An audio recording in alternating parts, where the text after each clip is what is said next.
ሰላም ጤና ይስጥልኝ ውድና የተከበራችሁ የቻናሌ ተከታታዮች፣ ዛሬም እንደተለመደው አዲስና አስተማሪ በሆነ የህግ ምክር መጥቻለሁ።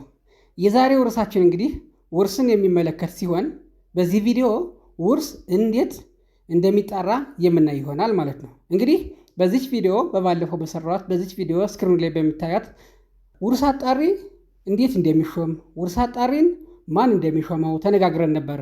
እንግዲህ ውርስ አጣሪ ማለት ሟች ከሞተ በኋላ የሟችን ንብረቶች የሚያፈላልግ፣ ሟች ዕዳ ካለበት ዕዳውን የሚያፈላልግ፣ የሟችን ወራሾች የሚለይ እና ሪፖርት ሰርቶ ስለ ሟች ንብረት ሪፖርት ሰርቶ ለፍርድ ቤት የሚያቀርብ ነው። እንግዲህ በዛሬ ቪዲዮአችን የምናየው ምንድነው? እንግዲህ ውርስ አጣሪው ሪፖርቱን እንዴት እንደሚሰራና ውርስ አጣሪው በምን አግባብ ውርሱን እንደሚያጣራው ሙሉ ሂደቱን የምናይ ይሆናል ማለት ነው። እንግዲህ የፍትሐብሔር ሕጋችን አንቀጽ 826 ላይ ሟች ሲሞት ውርሱ ሟች በሞተበት ይከፈታል። የፍትሐብሔር ሕጋችን አሁንም አንቀጽ 942 ላይ የሟች ንብረት እስኪጣራ እንደ አንድ የተለየ ንብረቱ ነው ይቆጠራል ይለናል። እንግዲህ ምንድነው ሟች ከሞተ በኋላ ንብረቱ ከሌላ ሰው ንብረት ጋር ከወራሾች ንብረት ጋር መቀላቀል የለበትም። ኋላ ለመለየት ችግር ስለሆነ ተለይቶ ነው የሚቀመጥ እንጂ መቀላቀል የለበትም። እንዲህም በሆነ ጊዜ የፍትሐብሔር ሕጋችን አንቀጽ 956 ላይ የውርስ አጣሪን ስልጣን ዘርዝሮ አስቀምጧል። እንግዲህ አንድ ሰው ከሞተ በኋላ ውርሱ ይከፈታል። አሁን እንደነገርኳችሁ ውርሱ ይከፈታል። ውርሱ ሲከፈት ውርስ አጣሪ ይሾማል። ውርስ አጣሪ ይሾማል። በፍርድ ቤት ከተሾመ በኋላ ፍርድ ቤቱ ምንድነው የሚያደርገው? ይህ ውርስ አጣሪ ከተመረጠ ወይም ከተሾመ በኋላ ምንድነው የሚያደርገው? ውርስ አጣሪው ሪፖርት እንዲያመጣ ትዕዛዝ ይሰጣል። ውርስ አጣሪው ስለ ሟች ንብረት አጠቃላይ ሁኔታ ሪፖርት ሰርቶ እንዲያመጣ ፍርድ ቤቱ ትዕዛዝ ይሰጣል ማለት ነው። እንዲህም በሆነ ጊዜ ወራሾች ውርስ አጣሪውን ይረዱታል። እንዴት ነው የሚረዱት? እንግዲህ የሟች ንብረት የት እንደሚገኙ፣ ሟች ዕዳ ካለበት ዕዳ መኖር አለመኖሩን፣ እንዲሁም ሟች ያበደረው ብድር ካለ ይህ ብድር ማን እንደተበደረ እና የብድሩ መጠን፣ እነዚህም ሁሉ ሟች ቤት ካለው ቤቱ የት እንደሚገኝ፣ መኪና ካለው የመኪናውን ሊብሪ በመጥቀስ መኪናውን፣ መሬት ካለው መሬቱን፣ አክሲዮን ካለው የአክሲዮን ድርሻውን እና በአጠቃላይ ያለውን ንብረት ኑዛዜን ጨምሮ ኑዛዜ ካለውም ኑዛዜ አድርጎ ከሆነ የኑዛዜውን መጠን ለማን እንደተናዘዘው ሁሉን ነገር ዘርዝረው ጽፈው ለውርስ አጣሪው ይሰጡታል። በአጠቃላይ ያለውን ንብረት ዘርዝረው ጽፈው ለውርስ አጣሪው ይሰጡታል ማለት ነው። ለውርስ አጣሪው ሲሰጡት ውርስ አጣሪው ደግሞ ምን ያደርጋል? ውርስ አጣሪው ምን ያደርጋል?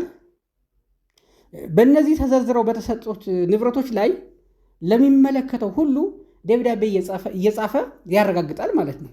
ደብዳቤዎችን ወይም ትዕዛዞችን እየጻፈ እነዚህ ተዘርዝረው በወራሾች ተዘርዝረው የተሰጡት ንብረቶች እውነትም ስለመኖራቸው ያረጋግጣል ወይም ያጣራል ማለት ነው። ይህ ውርስ አጣሪ ይህን ትዕዛዝ ሲጽፍ የፍርድ ቤቱ ማህተም መኖር አለበት። ትዕዛዙን ከጻፈ በኋላ ወጪ የሚሆነው የፍርድ ቤቱ ማህተም ሆኖበት ነው ማለት ነው። የውርስ አጣሪ ትዕዛዝ እንደ ዳኛ ትዕዛዝ ነው የሚቆጠረው፣ አስገዳጅ ነው። የፍርድ ቤቱ ማህተም የሆነበትና እነዚህ ንብረት ካሉበት ይጣራሉ ማለት ነው። በመስሪያ ቤት ከሆነ እያንዳንዱ መስሪያ ቤት እነዚህ በወራሾች ተዘርዝረው የተጠቀሱ ንብረቶች እውነትም የሟች መሆን አለመሆናቸውን ያረጋግጣል ማለት ነው ውርስ አጣሪው። ከዛም በኋላ እነዚህን ሙሉ በሙሉ ንብረቶችን ካጣራና ካረጋገጠ በኋላ ምን ያደርጋል? ሟች በሞተበትና በሚኖርበት አካባቢ ማስታወቂያ ይለጥፋል ማለት ነው። ምንድን ነው? የሟች ውርስ ስለተከፈተ ያገባኛል የሚሉ ወይም ደግሞ መብት አለኝ ጥቅም አለኝ በንብረቱ ላይ የሚሉ አውቀው መብታቸውን እንዲያስከብሩ ሟች በሞተበትና በሚኖርበት አካባቢ ማስታወቂያ ይለጥፋል ማለት ነው። እንዲህም ከሆነ በኋላ ምን ሊነሳ ይችላል? ክርክር ሊነሳ ይችላል። ወራሾች የሟች ንብረት ናቸው ብለው ዘርዝረው የሰጡትኝ ሌሎች አካሎች አይ የሟች አይደሉም የኛ ናቸው የሚል ክርክር ሊነሳ ይችላል።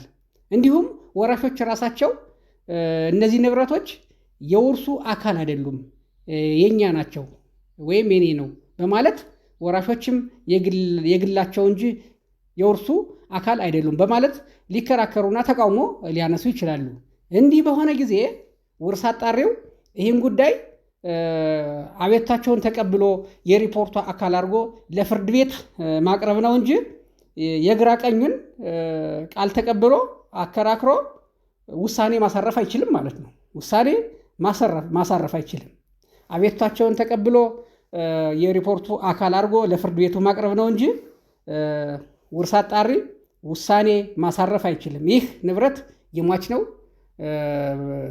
ወይም አይደለም በማለት ውሳኔ ሊያሳርፍ አይችልም።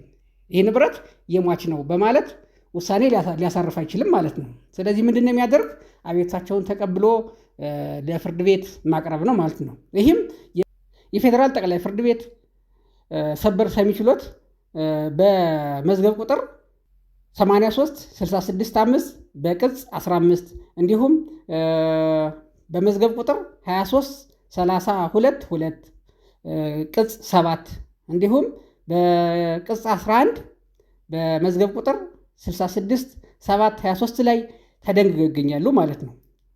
ይህ ምንድን ነው የሚለው? እንግዲህ እነዚህ ውሳኔዎች እንግዲህ ምንድን ነው የሚሉት? ውርስ አጣሪ ውርሱን አጣርቶ ለፍርድ ቤት ማቅረብ፣ አቤቱታ ካለ አቤቱታውን የሪፖርት አካል አድርጎ ለፍርድ ቤት ማቅረብ ነው እንጂ ራሱ ውሳኔ መስጠት እንደማይችል ይደነግጋል። እንግዲህ እንዲህ ካደረገ በኋላ ውርስ አጣሪው ምን ያደርጋል? የሰጣቸውን ትዕዛዞች ሁሉ የሪፖርቱ አካል ማድረግ አለበት ማለት ነው። ውርስ ሲያጣራ የጻፋቸውን ደብዳቤዎች ወይም ትዕዛዞች ሁሉንም የሪፖርቱ አካል አድርጎ ከሪፖርቱ ጋር ያያይዛል ማለት ነው። ከዛም በኋላ ሪፖርቱን ለፍርድ ቤቱ ያቀርባል። ከዛም በኋላ ሪፖርቱ ላይ ምን ያደርጋል? የውሳኔ ሀሳቡን ይሰጣል። ውሳኔ ሳይሆን የውሳኔ ሀሳቡን የእያንዳንዱን ወራሽ ድርሻ ያስቀምጣል።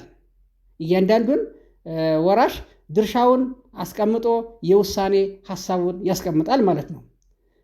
የውሳኔ ሀሳብ ነው እንጂ ውሳኔ አይደለም። የውሳኔ ሀሳቡን ያስቀምጣል። ከዛም በኋላ የውሳኔ ሀሳቡን ያስቀምጥና ፍርድ ቤቱ ወራሾችን ሪፖርቱ ላይ አስተያየት ይጠይቃቸዋል። እንግዲህ ድርሻቸው ሁሉ ተለይቶ በውርስ አጣሪው ተቀምጧል። ስለዚህ ጉዳይ ምን ትላላችሁ በማለት ወራሾችን ፍርድ ቤቱ ይጠይቃቸዋል ማለት ነው። ፍርድ ቤቱ ሲጠይቃቸው እንግዲህ ወራሾቹ ሊቃወሙ ይችላሉ ወይም ሊስማሙ ይችላሉ። በሪፖርቱ ከተስማሙ ፍርድ ቤቱ መዝገቡን ይመረምርና ሊያጸድቀው ይችላል። ውርስ አጣሪው ባመጣው መሰረት ሊያጸድቀው ይችላል ማለት ነው። ፍርድ ቤቱ ሪፖርቱን ከመረመረ በኋላ ምን ሊያደርገው ይችላል? ሊያጸድቀው ይችላል ወይም እንዲስተካከል ይህን አስተካክል፣ ይህ ልክ አይደለም በማለት እንዲስተካከል ትዕዛዝ ሊሰጥ ይችላል። ወይም ደግሞ ጭራሽም እንደገና ይሰራ ብሎ አግባብ መስሎ ካልታየው ትዕዛዝ ሊሰጥ ይችላል ማለት ነው። ስለዚህ አልቲሜት ፓወሩ የፍርድ ቤት ነው ማለት ነው። የፍርድ ቤት ነው። ውርስ አጣሪ ውርሱን አጣርቶ የውሳኔ ሀሳቡን አስቀምጦ ለፍርድ ቤቱ ማቅረብ ነው እንጂ ውሳኔ የመስጠት ስልጣን የለውም ማለት ነው። ውድና የተከበራችሁ የዚህ ቻናል ተከታታዮች የዛሬው ቪዲዮ እንደጠቀማችሁ አልጠራጠርም። እዚህ ቻናል አዲስ የሆናችሁ ቻናሉ ሳብስክራይብ በማድረግ አበረታቱን። በሌላ ቪዲዮ እስከምንገናኝ ሰላም ሁኑ።